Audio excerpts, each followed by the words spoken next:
It all started with the most exciting day of my life. I hit 100,000 followers on Instagram, a milestone I'd been chasing for years. I'd built my brand carefully, travel photos, cute coffee shops, workout routines, my life curated perfectly for strangers to admire. When the notification popped up, my heart raced. 100,000 people cared about my life, or so I thought. To celebrate, I posted a story. Thank you for 100K. Couldn't have done it without you. Let me know in the comments what kind of content you want to see next. The engagement was immediate. Hundreds of likes, DMs pouring in.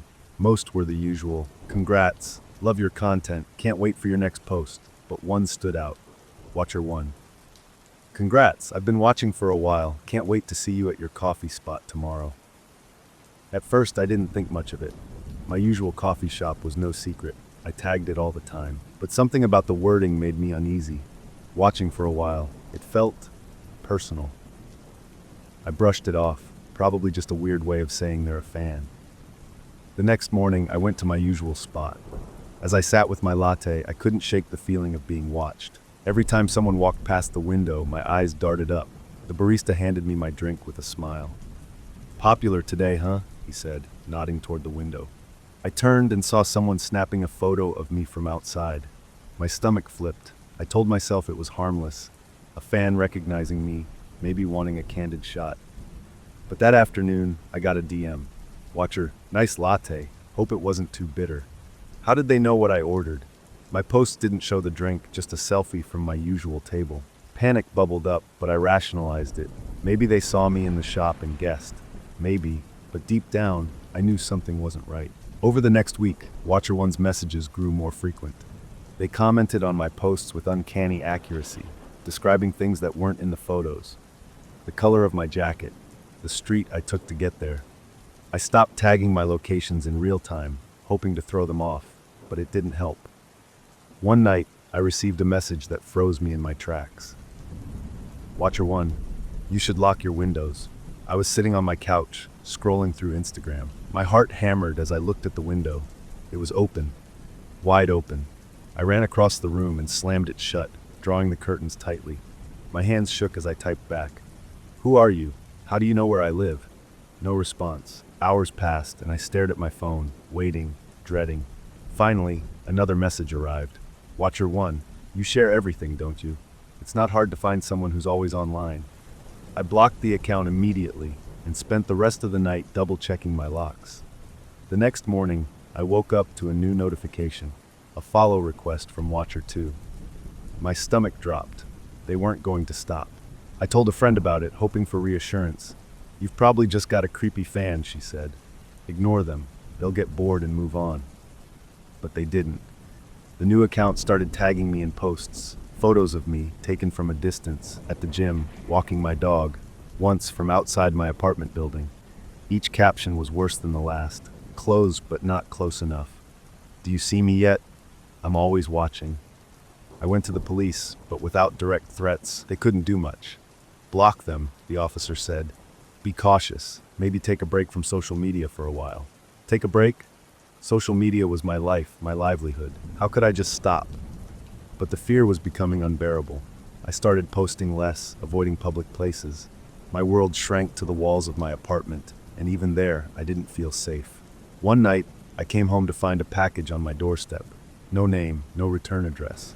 Inside was a framed photo of me, taken that morning. I hadn't posted anything that day. My hands trembled as I turned the frame over. On the back was a single word, soon. I didn't sleep that night. Every sound felt like a threat, every shadow a figure. I decided to go offline completely. Deleted my accounts, changed my number, moved to a new apartment. For a while it worked. The messages stopped. The posts disappeared. I started to feel like I could breathe again. Months later, I was out with friends, laughing over dinner when my phone buzzed. A new notification. My heart stopped. It was from a brand new account. Watcher 3, congrats on starting over. Let's see how long it lasts.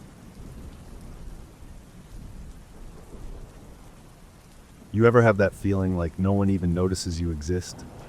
That was my life.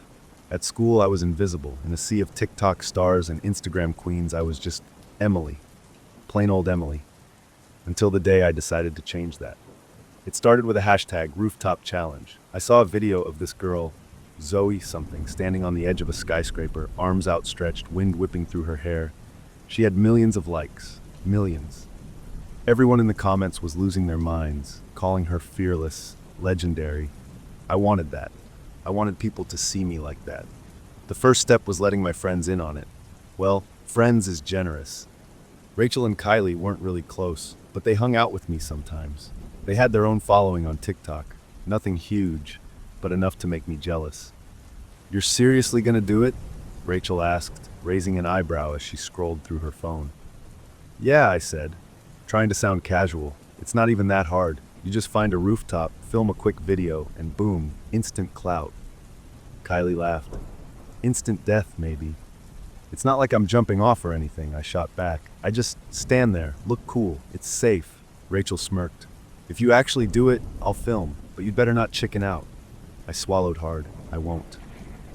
Finding the rooftop wasn't as hard as I thought. There's this old parking garage downtown, 8 stories tall, with a flat roof and no security cameras. Perfect. We went at sunset, golden hour when the light was just right. Rachel brought her ring light for extra effect, and Kylie came along to supervise, which was her way of saying she wanted to laugh if I failed. As we climbed the stairwell, my heart started to race. The concrete smelled damp, like it hadn't been touched in years, and every step echoed too loudly. "This is so sketchy," Kylie muttered. "Are we sure we won't get arrested?" "No one cares about this place," Rachel said. "It's fine." When we reached the top, I stepped out onto the roof and froze. The view was incredible. The city stretched out before me, glittering with lights as the sun dipped below the horizon. For a moment, I forgot about the challenge. "You're gonna go viral," Rachel said, setting up her phone on a tripod. "This is peak aesthetic." I nodded, trying to ignore the knots in my stomach. Viral. That's all I needed to think about. Standing on the edge was harder than I expected. The concrete ledge was only about a foot wide, barely enough for my sneakers. Behind me, the parking garage felt solid, safe, but in front of me, 8 stories of empty air. "You got this, Em?" Rachel called, her phone aimed at me. "Just look confident." I forced a smile and stepped up onto the ledge. The wind hit me immediately, colder and stronger than I'd anticipated. My arms wobbled as I tried to keep my balance. "Don't fall!" Kylie shouted, laughing. "Not funny," I muttered through gritted teeth. Rachel started filming. "Okay, arms out. You've got this." I stretched my arms out to the sides, mimicking the pose I'd seen in so many videos. My heart was pounding so hard I thought it might burst. But I did it. I stood there on the edge of everything, and for a second, I felt invincible. Then I heard it, a creak. At first, I thought it was my imagination, just the wind messing with me. But then it came again, low, drawn out, and definitely real. "What was that?" I asked, glancing down. Rachel didn't look up from her phone. "What was what? That sound?" Kylie shrugged. "Probably just the building settling or something, don't freak out." But I couldn't help it. The creaking grew louder, and suddenly the ledge beneath my left foot shifted. Just a little, but enough to send me into a full-blown panic. "Guys," I said, my voice trembling, "I think this thing is unstable." "Just finish the video," Rachel said. "You're almost done." I wanted to scream at her, but before I could, the concrete gave way. I don't remember falling. Not really. One second, I was on the ledge, and the next I was grabbing for something, anything, to stop myself. My hand caught the edge of the roof, and I hung there, dangling over 8 stories of nothing. "Emily!" Kylie screamed. "Oh my God! Oh my God!" Rachel shouted, dropping her phone. My fingers were slipping. The concrete was rough and jagged, cutting into my palms as I fought to hold on. "Help me!" I screamed. "Pull me up!" But they didn't move. They just stood there, frozen, staring at me like I was already dead. "Kylie!" I shouted. "Rachel!" Finally, Kylie snapped out of it. She ran to the edge and grabbed my wrists, her face pale and panicked. I can't hold you," she cried. "Yes, you can," I yelled, my voice cracking. "Don't let go." Rachel joined her, grabbing my arm and pulling with all her might. I could feel the strain in my shoulders, the burning in my muscles, but I didn't care. All I cared about was getting back up. After what felt like an eternity, they managed to haul me onto the roof. I collapsed onto the concrete, gasping for air, my entire body shaking. "Are you okay?" Kylie asked, her voice trembling. I nodded, though I wasn't sure if it was true. My hands were bleeding, my knees were scraped, and my heart felt like it might never stop racing. Rachel picked up her phone, her face pale. Em? What? I snapped, sitting up. She turned the screen toward me. The live stream was still going. Hundreds of comments were flooding in. OMG, she almost died. That was insane. Do it again. My stomach turned. They thought it was all part of the act. Turn it off, I said, my voice barely above a whisper. What? Rachel asked. Turn it off. She ended the live stream, but the damage was done. The video had already been clipped and shared. By the time we got back to the car, I had over 10,000 new followers. That night, I deleted my TikTok account. I thought about the fall, the way my life had flashed before my eyes, the feeling of the ledge crumbling beneath me. I couldn't shake it. But when I checked my phone the next morning, I saw that someone had re-uploaded the video. It had gone viral, millions of views, and the comments, "When's part 2? This girl's a legend. Next time, make it higher." I stared at the screen, my hands shaking. They didn't care that I almost died. They didn't care about me at all. I wasn't a person to them. I was content. And that's when I realized I didn't need their likes, I didn't need their approval, I needed out. Forever.